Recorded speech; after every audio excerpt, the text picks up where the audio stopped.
दिंडीतलं मला शूट घ्यायचं होतं. सो मी आता निघते हडपसरला, बिकॉज उद्या हडपसरमधले सगळे रोड बंद असणार आहेत आणि उद्या सकाळ सकाळी पहाटे उठून मी जाणार आहे शूटिंगला. आणि तुम्ही पण प्लीज माझ्यासोबत चला, म्हणजे आपण बघूया की कोण आपल्याला मॉडेल भेटते का आणि शूट कसं होतं, त्यांचा बिफोर कसा भेटतोय, आफ्टर कसा भेटतोय. आणि खरं तर मी पण आवरूनच येणार होते, पण आता मला तिकडे जाऊन एक दिवस स्टे करायचं आहे माझ्या भावाच्या घरी आणि दुसऱ्या दिवशी पहाटे शूट असणार आहे. त्यामुळे मग आता मी घरच्या कपड्यामध्येच चालले. आणि आता इतका तुफान पाऊस सुरू झाला आहे ना, पण तरी पण मला जाणं खूप इम्पॉर्टंट आहे, कारण उद्या शेवटचा दिवस आहे आपल्या इथे वारीचा. सो चला माझ्यासोबत, आपण बघूया आपली जर्नी. माझी टू व्हीलर घेऊन मी निघाले आहे. साधारणतः इथून 16 किलोमीटरवर आपलं लोकेशन आहे. तर गाईज मी चालले होते घरातून निघताना हे घातलेलं रेनकोट आणि बाहेर आल्यावर पाऊसच नाही आहे. आणि सगळ्यात महत्त्वाचं म्हणजे मी लोकेशन विसरली आहे, मला माहितीच नाही कुठं जायचं आहे. इथपर्यंत मी कसं तरी फोन तिकीट ठेवून आलते, पण आता मला काही पण परिस्थितीत मॅप लावणं महत्त्वाचं आहे. आता मी मॅप लावून एका साईडने ड्रायव्हिंग करून एका हाताने ड्रायव्हिंग करणार आणि एका साईडने मॅप बघत जाणार आहे.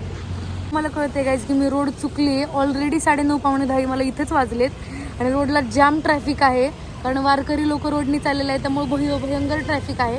मी तर रोडला थांबली आहे, बोलते, सगळे लोक माझ्या तोंडाकडे बघतात की काय करते असं म्हणून. आणि रेनकोटनी इतकं प्रचंड गरम होते, पण मी काढू नाही शकत आहे, बिकॉज पुढे गेल्यावर परत पाऊस आला तर परत मला थांबावं लागेल म्हणून. आणि आता मी लोकेशन शोधते. सगळ्यात महत्त्वाची म्हणजे बावटासारखी गोष्ट जी म्हणजे मी माईक पण माझ्या स्टुडिओवरती विसरली आहे आणि माझ्या घरापासून स्टुडिओ साधारणतः 2-3 किलोमीटरच्या अंतरावर आहे. इकडून मी एक 7 ते 8 किलोमीटर पुढे आल्यावर माझ्या लक्षात आलं की मी माईक पण विसरली. पण अनफॉर्च्युनेटली मी असेच व्हिडिओ शूट करणार आहे, तर प्लीज जास्तीत जास्त शेअर करा या ब्लॉगला आणि बघा की नेमकं मी काय करते पुढे जाऊन. ओके गाईज, मधून मला थांबावं लागते, सारखे मला कॉल येत आहेत. आत्ता फोटोग्राफरचा फोन आलता, कालचं सेमिनार झालं त्याचे फोटोज हे ते. सो आणि मी रोड पण सारखं विसरते. आणि थँक गॉड की मला मॅपने असा रोड दाखवला की जिकडून काहीच ट्रॅफिक नाही आहे. सो आपण लवकरच पोहोचूयात माझ्या भावाच्या घरी. खरं म्हणजे मला घरातले अलाउड पण करत नव्हते, जाऊन देत नव्हते, बट मी कसं तरी त्यांना कन्व्हिन्स केलेलं आहे. बघूया आता. स्टुडिओला आता इतके 15 तरी नवीन ॲडमिशन झालेले आहेत न्यू स्टुडंटचे. सो त्यांचे पण कंटिन्यू कॉल की अर्धे लोक तर डमी घ्यायला गेलेत आणि मी आता इथं गाडीवरती आहे, तरी पण मी त्यांना सपोर्ट करते. सो तुम्हाला पण क्लासेस लावायचे असतील तर नक्की मला कॉन्टॅक्ट करा. मी अगदी गाडी चालवताना पण थांबून फोन रिसीव करते. सो माझे पुण्यात बिबीवाडीमध्ये क्लासेस आहेत आणि बघूया पुढे ब्लॉगमध्ये काय होतं आहे. फायनली हडपसरमध्ये ससाने नगर या एरियामध्ये आपण पोहोचलो आहोत. आत्ताच जस्ट गाईज मी पोहोचले आहे आणि हे बघा इथे हाय, हा जस्ट मला फोनच करत होता की मी कुठे पोहोचले आणि इथे एक टिपका पण पाऊस नाहीये. आणि हे बघा माझ्यासाठी इथं आणलेलं आहे चिकन गरमागरम आणि मी आता माझ्या भावाच्या हातची मस्त टेस्टी बिर्याणी खाणार आहे. तर बघूया आता. रेसिपी बघितली असती पण खूप मोठा व्लॉग होईल, मला नाही वाटत तुम्ही लोक बघताल, बट मी नेक्स्ट टाइम नक्की रेसिपी पोस्ट करेल. आणि खूप भारी बिर्याणी करतो हा, तर आपण जेवताना बघूया, मी तेव्हा तुम्हाला दाखवेल कशी केली. हे आहे यांचं घर. सो या जेवायला सगळ्यांनी. आणि प्लीज सगळ्यांना वाटेल की हे वारीचं शूट करायला चाललेत आणि निर्लज्जसारखं नॉनव्हेज खात आहेत, पण we can't control you know खरंच. आणि आम्ही आज चक्क देवाला माफी मागत आहोत की आम्ही नॉनव्हेज खाणार आहोत आणि उद्या डोकं धुवून शूटिंगला जाणार आहोत. हे बघा गाईज, इथे माझा भाऊ फोन करतोय, त्याला मी खोटं सांगून आले, तुम्हाला दिसते का, तर फोन करतोय, खोटं सांगून आले की मी बाहेर चालले फ्रेंड्स बरोबर. त्याला 100% डाऊट होता की मी ह्याच्याच घरी आहे, म्हणून तो फोन करतोय बघा. आणि हे बघा याने गोव्यावरून आणलेले स्टिकर्स. इतका नाद आहे ना पोराला फिरायचा, नुसता हिंडतोय बघा. वाव, खूप छान वाटतंय ते. टी काय, तू टी लवर आहेस का? Starbucks coffee, beach lover. हो हो, नाईस, आवडलं मला हे. मस्त गरमागरम बिर्याणी त्याने मला सर्व केली आहे, त्याच्याबरोबर छान मस्त थंड कोशिंबीर माझ्या आवडीची. आणि मी पोटभर जेवतोय. त्यानंतर ना मस्त कुल्फी पण आणलेली आणि खूप छान माझं आधारात इथे चाललंय पाहुणे असल्यामुळे. सकाळ सकाळी उठले आम्ही इथं पिक्चर लावलेला आणि आत्ता वाजलेले आहेत सकाळचे 9. तर ह्यांची देवपूजा चालू आहे इथे आणि इकडे चालू आहेत गरमागरम पोहे. बघा एवढी छान ट्रीटमेंट कुणाच्या पाहुण्यांच्या घरी मिळेल का? गरम गरम पोहे चहा तिकडे मस्त, ते पण स्वतः भाऊ राया बनवतोय. तुम्ही पण या नाश्ता करायला गाईज. आणि लेट झालाय खरं तर आम्हाला, पण आम्ही निघतच आहोत लगेच आपल्या मॉडेलला शोधायला. गाईज आम्ही इकडे काळे पडळ एरियामध्ये गाडी लावलेली आहे आणि इकडून आम्ही चाललेलो आहे चालत मॉडेल शोधायला. आता बघू, अजून तरी कोण नाही भेटलं एखादं. आणि एक इम्पॉर्टंट सांगू का, की कधी मेकअपची मॉडेल जेव्हाही आपण शोधतोय ना, थोडीशी गुड लुकिंगच शोधावी लागते थोडीशी, बिकॉज कसं मेकअप नंतर ना तिचा लुक पण तसाच दिसायला हवा म्हणून. सो मी बघते बऱ्याचशा लेडीज आहेत 40-50 वर्षाच्या, बट मला नॉर्मली एक 25-30 वर्षाची कोणतरी लेडीज हवी आहे. आणि थोडंसं मी ते सर्च करते. बघू आपण मेन रोडपर्यंत जाऊयात, बघूयात कसं वाटतंय. आणि आज लिटरली मी स्टुडिओला सुट्टी दिली आहे अक्षरशः खास या शूटसाठी, बिकॉज आज सगळे रोड पण बंद आहेत आणि बरेचसे माझे स्टुडंट्स हडपसरमधून पण आहेत. सो त्यामुळे मी सुट्टी दिली आहे. आणि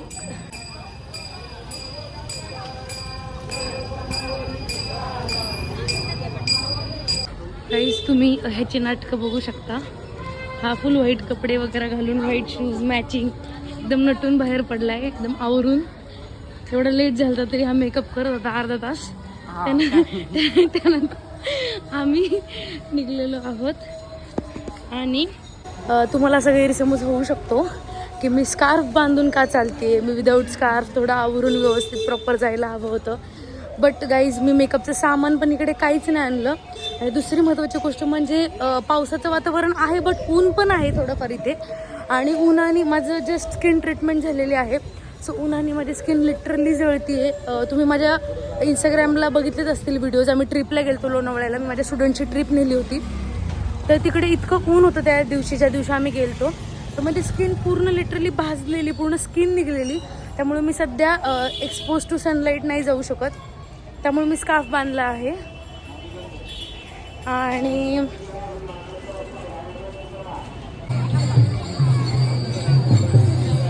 अरे ऋतू हाय, इथं कसे काय तुम्ही? अरे तू मॉडेल शूट करायला आलते, तू काय करते इथं? मी इथंच राहते. हा काय इथं राहते? आले होते मी. अरे मॉडेल साठी आले, मॉडेलच नाही सापडले अजून. भेटली का नाही? नाही भेटले अजून, शूटिंग बाकी आहे. कुठे राहते? इथं. अरे पण लय उशीर झाला का, अजून शूटिंग राहिलंय. 5 मिनिटाचं. किती लांब आहे? 5 मिनिटाच्या अंतर. बरं ठीक आहे चला, 5 मिनिटं जाऊन वापरलं.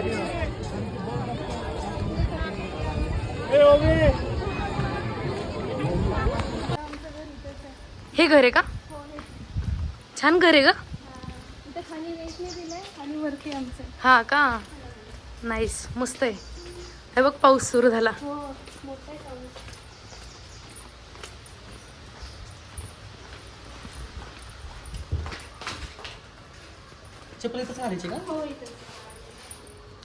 हा माझा भाऊ आहे का बघ.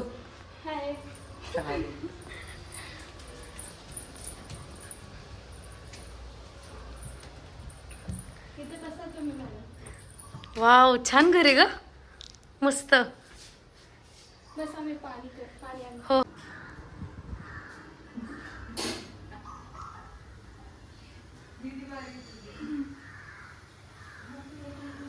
कॉफी. येस, हे बघा ही माझी स्टुडंट आहे. हाय मॅम.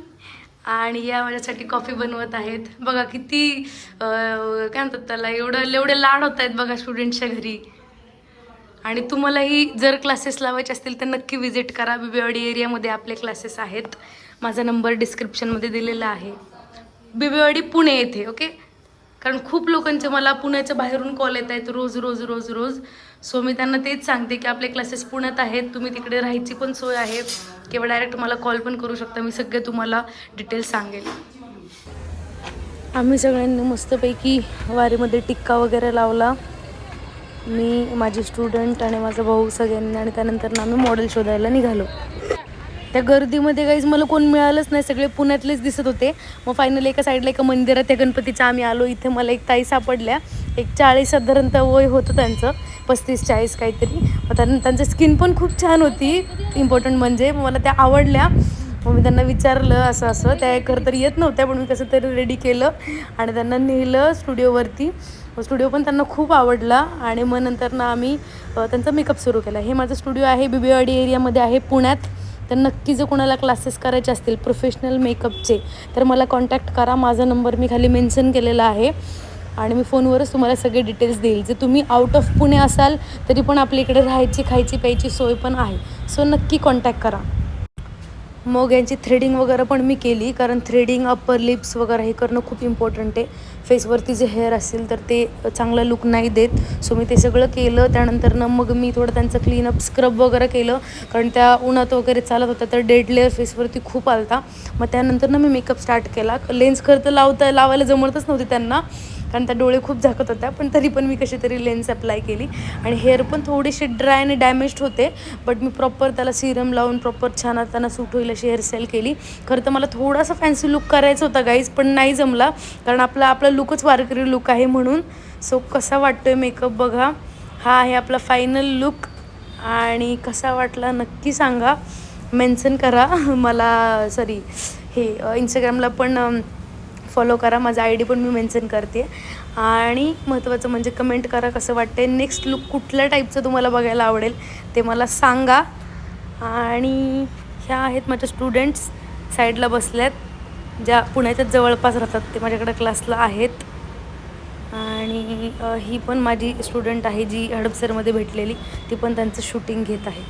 सो बाय गाईज, नक्की स्टुडिओला माझ्या विजिट करा आणि भेटूया लवकरच पुढच्या व्लॉगमध्ये. Thank you so much, bye.